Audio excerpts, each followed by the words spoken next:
Good evening, all of you. Like I always do, whatever my experience, whatever I do whole day in counseling and all, I keep sharing with all of you. So today, what I'm going to share you is what I get to hear every time from new parents who come across. Most of the time, what happens is,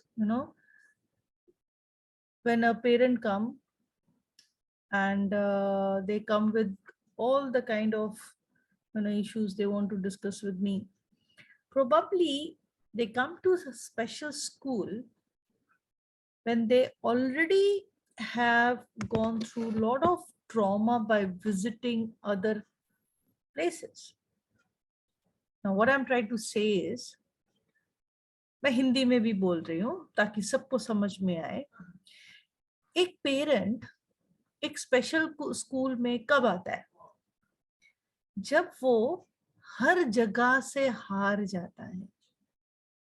मतलब समझे, पहले क्या होता है, ये लोग जाते हैं, आई थिंक जैसे ही डायग्नोसिस का एक सवाल आता है स्कूल से या पेडियाट्रिक उनको बोलता है बच्चे का प्रॉब्लम है. I think the most famous place people would visit is NIHAMS in Bangalore और चेन्नई वेलोर. इसके बाद वहां पे तो ज्यादा नहीं रह सकते हैं. ओके, तो क्या करते हैं, तब जाके वो लोग अपने स्टेट में ही अपने शहर में देखते हैं.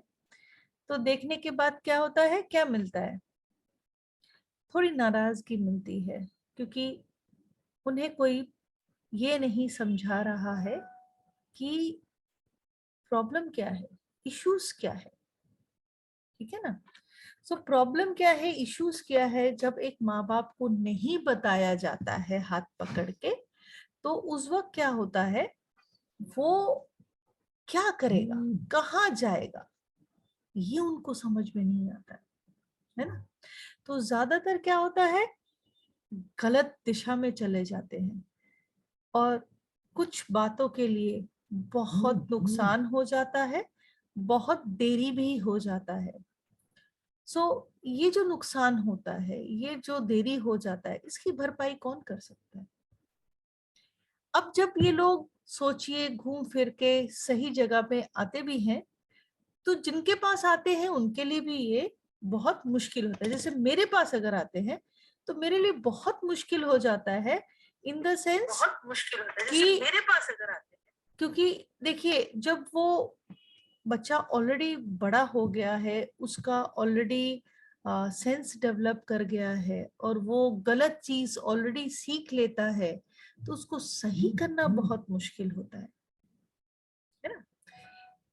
কোথায় সমস্যাটা হয়, যতক্ষণে আমাদের কাছে বাচ্চাটা আসে অলরেডি অনেক কিছু মা বাবা বাচ্চাকে নিয়ে ফেস করে নেয়, কিন্তু সেই বাচ্চাটার কথা ভাবো, তার যেটা বয়স কিছু শেখার, কগনিশন ম্যাচুরিটি আসার, সেই সময়টা কিন্তু নষ্ট হয়ে যায়. কেন, সেই মা বাবাকে যদি ধরে বোঝানো হয় এইটা হলো ডায়াগনোসিস আর এইটা হলো কি বাচ্চার প্রবাবল প্রবলেমস এই ডায়াগনোসিসের জন্য, তার জন্য তারা কি করতে পারে, কি করলে তাদের বাচ্চাদের সুবিধা হবে, এইটা যদি বলে দেওয়া হয়, মনে হয় না যে বাবা মা ভুল দিশায় যাবে না, অ্যাকসেপ্টেন্সটা ওইখান থেকেই বাড়বে. আমি দেখছি ইদানিং অনেক মা বাবারা, এবার কি হয় আরেকটা জিনিস যেটা আমি ইংলিশেও বললাম, যে মা বাবারা যতদিনে রিয়েলাইজ করে তখনে সাত ঘাটের জল তো খাওয়া হয়ে গেছে. ঠিক আছে, होता क्या है, ये दसों दिशाएं में जाने के बाद भी बच्चे को अगर सही चीज नहीं बताया या पेरेंट्स को सही बात नहीं बताया, तो माँ बाप के लिए कितना डिफिकल्ट होता है. अब आती हूँ मुद्दे वाली बात पर. मुद्दे वाली बात ये है कि जब एक माँ बाप को बताया जाता है कि आप बच्चे का डायग्नोसिस करो, ये डायग्नोसिस जरूरी है। क्यों जरूरी है? ये बच्चे को छाप लगाने या लेबल करने के लिए नहीं होता है। ये डायग्नोसिस जरूरी होता है बच्चे को समझने के लिए कि उसकी दिक्कतें कहाँ आ रही है। अब मजेदार बात यह है, न्यूरो डाइवर्सिटी इतना गलत तरीके से प्रोजेक्ट हुआ है, इसकी अंडरस्टैंडिंग इतनी लो है। ज्यादातर लोग हमारे बच्चों को देखकर सोचते माँ बाप ने कुछ सिखाया नहीं, कि देखने में सुंदर है ना। मैं बार बार एक ही बात बोलती हूँ, हमारे जो बच्चे हैं दिखने में बहुत सुंदर होते हैं। अब दुनिया को कैसे समझाओ सुंदर बच्चे ऐसे क्यों कर रहे हैं, समझाना बहुत मुश्किल होता है। क्योंकि जो डॉक्टर बैठा है, जिसके पास माँ बाप सबसे पहले जाते हैं, वही उन्हें सही तरीके से नहीं बताता है। अब रही थेरेपीज की बातें, तो पहला चीज जो हमें समझना है वो है हम किन डॉक्टर के पास जाएंगे। देखिए यहाँ पे भी बहुत कुछ गड़बड़ है, लेकिन फिर भी अगर एक बच्चे का हम देखते हैं फिजिकल डिसेबिलिटी एज सच नहीं है, लेकिन अगर किसी ने कहा इसको न्यूरो डेवलपमेंटल या डेवलपमेंटल डिसऑर्डर है, तो सोच के देखो किस डॉक्टर के पास जाना चाहिए। डेवलपमेंटल पीडियाट्रिक के पास। क्यों? क्योंकि मेरे लिए कोई बच्चे अलग नहीं होते, आपके लिए भी कोई बच्चा अलग नहीं होना चाहिए, इसका दावा हम कर सकते हैं। जब न्यूरो डाइवर्सिटी होता है तो बच्चे में जो डेवलपमेंट होता है वो at par with normal milestone के साथ नहीं होता है। तो आप लोगों को नहीं लगता है कि अगर एक बच्चे का ये जो माइलस्टोन डिलेज है, हम सिर्फ इस पर काम करेंगे तो एक न्यूरो नॉर्मल की तरफ तो चले आएंगे ना, आ जाते हैं ना, आ जाते हैं। तो क्या होता है, यही चीज एक पेरेंट को समझाया नहीं जाता है। आज 17 साल के इतने जर्नी में मैंने एक चीज तो सीखा है और दावे के साथ करती हूँ, और ये मैं प्रैक्टिस भी करती हूँ। हमारे बच्चों को भी बड़ा करने का एक बेहतरीन तरीका है, that is way of parenting. आप लोग पेरेंटिंग सही करो। जैसे एक नॉर्मल बच्चे के लिए हम लोग एक सब कुछ स्ट्रक्चर करते हैं, बिहेवियर मैनेजमेंट, हम एक नॉर्मल बच्चा जब होता है ना, हम सलीके से सब कुछ करते हैं, तो वही चीज हम हमारे बच्चों को भी करेंगे जिनको ऑटिज्म है। Believe me, that is the way. आज occupational therapy, speech therapy, special education, behaviour management, ये सुनकर पेरेंट्स ये करो वो करो, ये करा, ऐसा कुछ नहीं है। जो चीज है, हर चीज एक सिस्टम से आप करो। अगर सिस्टम से आप सब कुछ करोगे तो आप बहुत ताज्जुब होगे कि हमारे जो बच्चे हैं ना, इतना अच्छा अडेप्ट करते हैं तो हम सोच भी नहीं सकते। भागने की जरूरत नहीं, इधर जाने की जरूरत नहीं, उधर जाने की जरूरत नहीं है, कहीं हद तक दवाइयों की भी जरूरत नहीं होती है। It is everything about way of parenting. एक माँ बाप होना इतना सहज बात नहीं होता है। जब आप माँ बाप बनते हो, आपके हाथ में बच्चा आता है, तो कठिनाइयां आपकी भी कुछ कम नहीं होती हैं। दूसरी बात, जब मैं वे ऑफ पेरेंटिंग बोल रही हूँ, सबसे इंपॉर्टेंट चीज है घर का सपोर्ट, हर फैमिली मेंबर का सपोर्ट। जनरली मैंने पहले भी कहा है कि माँ लोग अकेले लड़ती हैं। एक माँ तब तक लड़ सकती है जब तक उसमें हिम्मत है। अगर आप लोगों का सपोर्ट नहीं है, अगर घर के बाकी मेंबर उस माँ को सपोर्ट नहीं करेंगे, तो कहीं पे वो माँ टूटने लगेगी, वो बिखरने लगेगी। बहुत खुशी की बात है कि आजकल के जो पेरेंट्स हैं, आज मैं देखती हूँ फादर्स जो हैं हिस्सा ले रहे हैं। They are also becoming part of the system.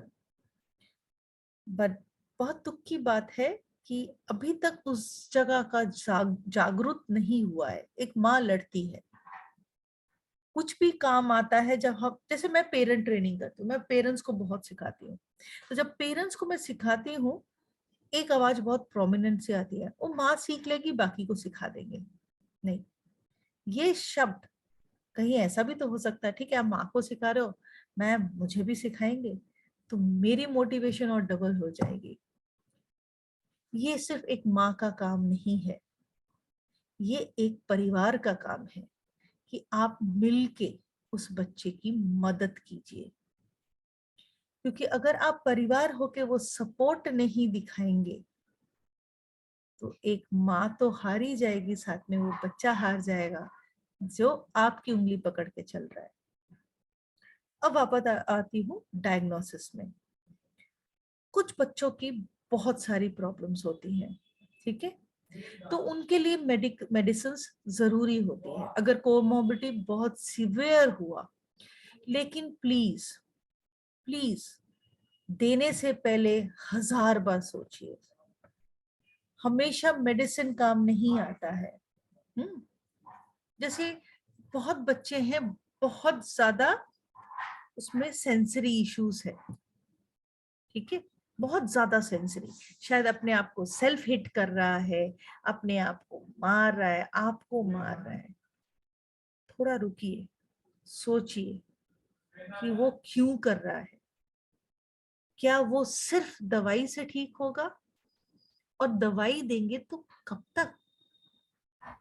Every time medicine is not the answer, because medicine is just a standpoint to deal with it for severity, but the underlying thing cannot be resolved through medicine. Medicine only will help you for the time being, but असल बात है उस बच्चे का communication समझिए, why he is getting aggressive. हम सिर्फ बाहरी बात को देखते हैं, अंदर की बात। सेंसरी स्टिमुलेशन क्या सिर्फ बाहर होता है, अंदर नहीं होता है? उनको दुख नहीं होता है, कष्ट नहीं होता है, सब होता है। तो दवाई देने से पहले बहुत बार सोचिए कि ये जो एंजाइटी हो रही है, ये जो उसको कष्ट हो रहा है, वो क्यों हो रहा है, ये किस बात से हो रहा है। अगर हम इस बात को नहीं हैंडल करेंगे तो हमें कभी स्ट्रैटेजी नहीं मिलेगा। और इसके लिए क्या चाहिए? थोड़ा पेशेंस एंड बहुत सारा ऑब्जर्वेशन। कभी भी अगर आप लोगों को लगता है कि हमें प्रॉब्लम हो रही है, बच्चे को हम समझ नहीं पा रहे हैं, सबसे पहले एक कलम उठाइए, एक पेपर उठाइए, लिखना शुरू कीजिए, ऑब्जर्व कीजिए। इससे बड़ा और कुछ हो ही नहीं सकता है। मैं अब फिर से बोल रही हूँ, अगर बच्चे को न्यूरो डाइवर्सिटी है, उसको ऑटिज्म है, उसको एलडी है मतलब लर्निंग डिसेबिलिटी है, एडीएचडी है, सबसे पहला चीज आप ऑब्जर्व करो, उसको कहाँ कहाँ तकलीफ हो रही है, लिख लो। हम जैसे लोग आपको मदद करने के लिए बैठे हैं, लेकिन हमें भी डिफाइंड चाहिए। अगर आप सब कुछ को एक कंप्रीहेंशन में लाओगे तो हमें समझ में नहीं आएगा। हमको तो डिफाइंड बिहेवियर चाहिए जिसको हम डील करेंगे। अब फिर से मैं डायग्नोसिस में आती हूँ। मैंने जैसे कहा, डायग्नोसिस मतलब ये नहीं कि आपके बच्चे को लेबल लगाया जा रहा है। डायग्नोसिस मतलब है आपके बच्चे को किस डिग्री में प्रॉब्लम हो रही है। अच्छा, यहाँ पे इसमें मैं जब आती हूँ, neuro diversity is the umbrella term, ठीक है। यहाँ पे कभी कभी क्या होता है, आप कुछ लोगों के पास जाते हो, कह देते हैं अच्छा बाकी सारे फीचर्स तो ऑटिज्म के हैं लेकिन आई कांटेक्ट कर रहा है, इसका मतलब ये ऑटिज्म नहीं है।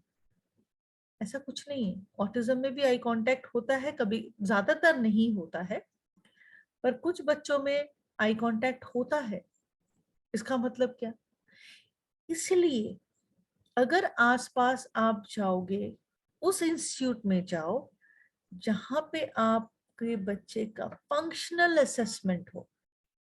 देखिए, Indian medical association can not establish ASD और न्यूरोडाइवर्सिटी। क्यों? इसकी कॉज नहीं पता है।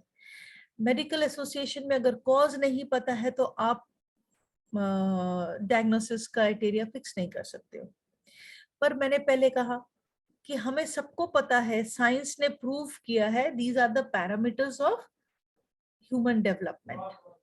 तो ह्यूमन डेवलपमेंट का एक माइलस्टोन्स होता है, एक एज क्राइटेरिया के हिसाब से हम उस पर डिविएशन पर तो काम कर सकते हैं।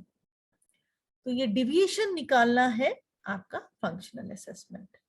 तो फंक्शनल असेसमेंट निकाल के हम देखेंगे कहाँ कहाँ पे डिविएशन है। तो एग्जैक्टली उन एरियाज में अगर हम काम करते हैं तो आपको नहीं लगता achievement will be much more easier, it becomes easier. इसलिए एफबीए, इसको एफबीए भी कहा जाता है, फंक्शनल असेसमेंट। ये एबीए ने बहुत प्रचार किया है। तो एबीए थेरेपी इसलिए बहुत ज्यादा एविडेंट बेस है, specially for neurodiverse children, more than any other therapy.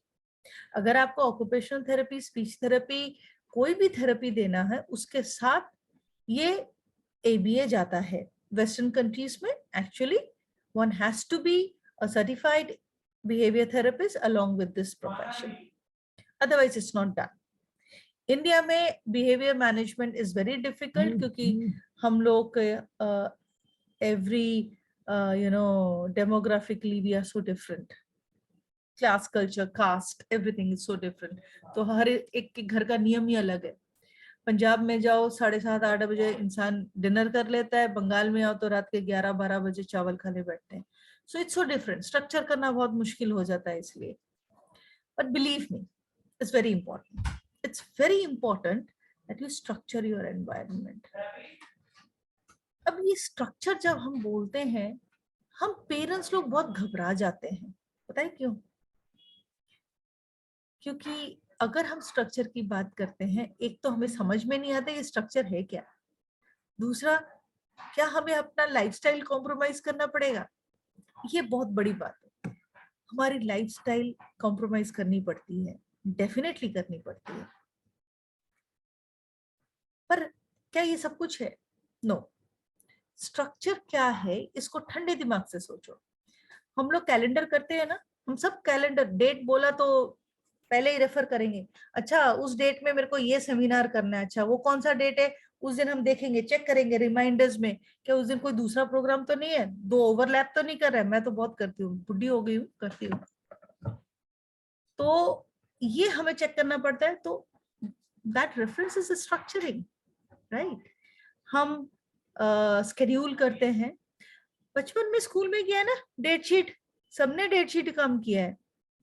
खाना बनाते हैं, उस वक्त भी सब कुछ सजा कर बैठते हैं, राइट? मेरे किचन में तो सब लेबलिंग जाता है, नहीं तो मेरे को जीरा और धनिया का कभी समझ में नहीं आया। तो लेबल करते हैं ना, इसमें जीरा पाउडर है, इसमें धनिया पाउडर है। हाँ, अंदर का माल अगर इधर उधर कर दिया तो फिर मेरी गड़बड़ वाली बात नहीं है। तो हम सब स्ट्रक्चर के आदी हैं। तो अगर हम स्ट्रक्चर के आदी हैं तो हमारे बच्चे तक क्यों नहीं आता है? आता है ना, तो करो ना, थोड़ा काम ज्यादा करना पड़ेगा। एक और प्रॉब्लम है हमारे फील्ड में, इस न्यूरोडाइवर्सिटी फील्ड में, जब हम इनफैक्ट मैं ये पेरेंट्स को ब्लेम नहीं करूंगी, क्योंकि मैंने काफी थेरेपिस्ट लोगों को देखा है ये मिस्टेक करते हैं, बहुत ज्यादा वर्बल प्रॉम्प्ट देते हैं, करो, बोलो, बोला क्यों नहीं। आप एक थेरेपिस्ट हो, आपको तो इतना पता होना चाहिए कि जब न्यूरोडाइवर्सिटी की बात आती है वो लोग साउंड फिल्टर नहीं कर पाते हैं, तो हम इतना वर्बल प्रॉम्प्ट क्यों देते हैं? हालांकि हमें पता है बच्चे ज्यादा सीखते हैं विजुअल से, तो विजुअल्स यूज करना क्यों नहीं सिखाते हम? एक पेरेंट तो वही करेगा ना जो हम सिखाएंगे। तो हम अगर सिखाने में चूक जाते हैं तो गलती किसकी है? डायग्नोसिस से फिर मैं एक और बात बोलती हूँ, ये सारे नए पेरेंट्स लोग के लिए, नए पेरेंट्स के लिए, सब पेरेंट्स के लिए, आप किसी भी के पास भी जाओ, चाहे वो डॉक्टर हो, चाहे वो कोई थेरेपिस्ट हो, या कोई स्पेशल एडुकेटर हो, या मुझ जैसे इंसान हो, आप किसी के पास भी जाओ, आपका ये अधिकार है ये मांगने का कि आप जो कह रहे हो वो लिख कर दो, लिख कर दो। क्यों? क्योंकि जो लिखता है वो सामने रहता है, जो मुंह से बोलते हैं वो तो बोलने के साथ खत्म हो जाता है, राइट? उसकी और हैसियत नहीं रहती है। तो जो हम लिख के देते हैं उसकी रहती है, पहली बात। दूसरी बात, अगर मैं एक लाइन ऑफ ट्रीटमेंट बोल रही हूँ, एक लाइन ऑफ थेरेपी बोल रही हूँ, ये भी मैं लिख कर दूंगी। क्यों? क्योंकि मैं क्या बच्चे को देखकर मुझे समझ में आए ये मैं लिख कर दूंगी, और वो मेरा दायित्व है एक पेरेंट को समझाना। पहली बात। दूसरी बात, मैं गोल सेटिंग करूंगी। ठीक है, जितना भी टाइम पीरियड हो, सपोज एक पेरेंट आया मेरे पास 1 मंथ के लिए, या एक पेरेंट आया 6 महीने के लिए, तो इस 6 महीने में और उस 1 महीने में भी मैं गोल सेटिंग करके दूंगी कि ये मेरा काम है, ये चीज मैं आपको सिखाऊंगी, बच्चे को भी सिखाऊंगी, आपको भी सिखाऊंगी। मैं बहुत मेरे जितने भी प्रोग्राम है सारे पेरेंट को हेल्प करने के लिए। तो जो काम मैं कर रही हूँ वो हाथ पकड़ के मैं एक पेरेंट को भी सिखा रही हूँ। इसलिए क्या होता है, बच्चे का डेवलपमेंट बहुत अच्छा होता है। यही मैं आप लोगों से कहना चाहती हूँ। आप जब 7 जगह से घूम के एक स्पेशल एजुकेशन वाले स्कूल में आ रहे हो, एक स्पेशल स्कूल में आ रहे हो, ये ना आपको स्पेशल स्कूल बोले कि आप अंदर अलाउड नहीं हो। ये आपका हक है, आप अलाउड होना चाहिए। आप घुसो अंदर, बोलो नहीं, जो करना है मेरे सामने करो, मुझे भी सीखना है, मुझे भी समझना है। कुछ वीडियो नहीं।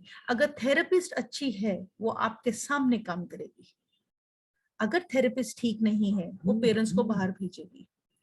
ठीक है, ये सच्चाई है, ये हकीकत है। अगर मैं ठीक ही नहीं हूं तो मैं आपके सामने काम नहीं कर पाऊंगी। बच्चे का प्रॉब्लम तो रहेगा, इसीलिए तो आप मेरे पास आए हो। तो ये मेरा काम है कि मैं ये दिखाऊंगी एक बच्चे के साथ पेयरिंग कैसे करना है। आज ही की बात लेती हूँ। एक बच्चा आया था, ही इज 3.5। इतना ज्यादा एंजाइटी, इतना ज्यादा एंजाइटी। तो मैं क्या करूंगी, मैं क्या बच्चे के साथ लड़ूंगी या जबरदस्ती करूंगी? नहीं। मैंने कहा आप लेकर बैठो, बैठे रहो। अब मैं एक गाड़ी लेकर आई, मैंने पता कर लिया था उसको गाड़ी का चक्का बहुत पसंद है। तो गाड़ी मैंने रखा और मैं खुद ही खेल रही हूँ गाड़ी से। वो थोड़ी देर रोया, ठीक है, उसके बाद उसको तो गाड़ी चाहिए। अब जैसे ही गाड़ी वो हाथ दे रहा है तो मैंने थोड़ा अटका दिया, वो फिर से हाथ बढ़ाया, तो मैंने ऐसे से हिलाया, वो हाथ हटा लिया। ठीक है, फिर मैंने धीरे से गाड़ी उसके सामने रख दिया।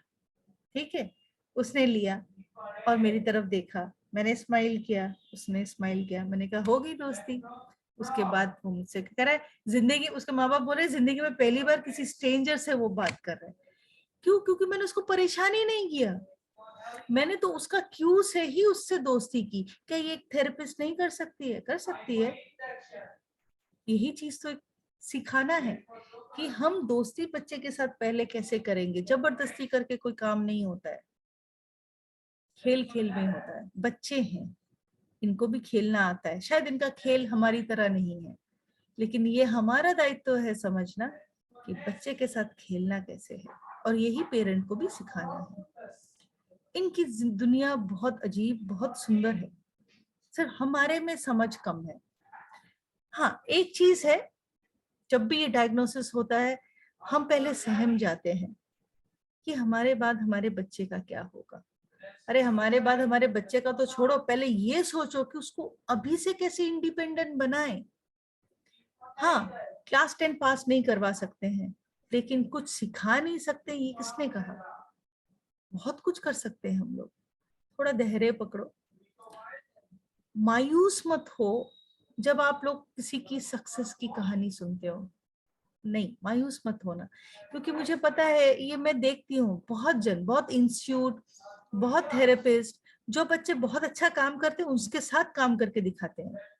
मैंने आज तक जितने भी वीडियोस या कोई एडवर्टाइजमेंट या कुछ भी देखा है जहाँ पे बच्चे अच्छा काम करते हैं, बड़े सलीके से बैठे हैं, ऑलरेडी 2 शब्द बोल सकते हैं, थेरेपिस्ट उसके साथ बैठ के काम करते हैं, मैंने आज तक नहीं देखा एक सिवियर बच्चे के साथ काम करके दिखाओ। मैं चैलेंज करती हूँ लोगों को, एक सिवियर बच्चा, जो बच्चा सेल्फ बाइटिंग करता है, दूसरे को मारता है, काटता है, उससे काम करके एक बार दिखाओ, तब मानूंगी आप सही तरीके के थेरेपिस्ट हो।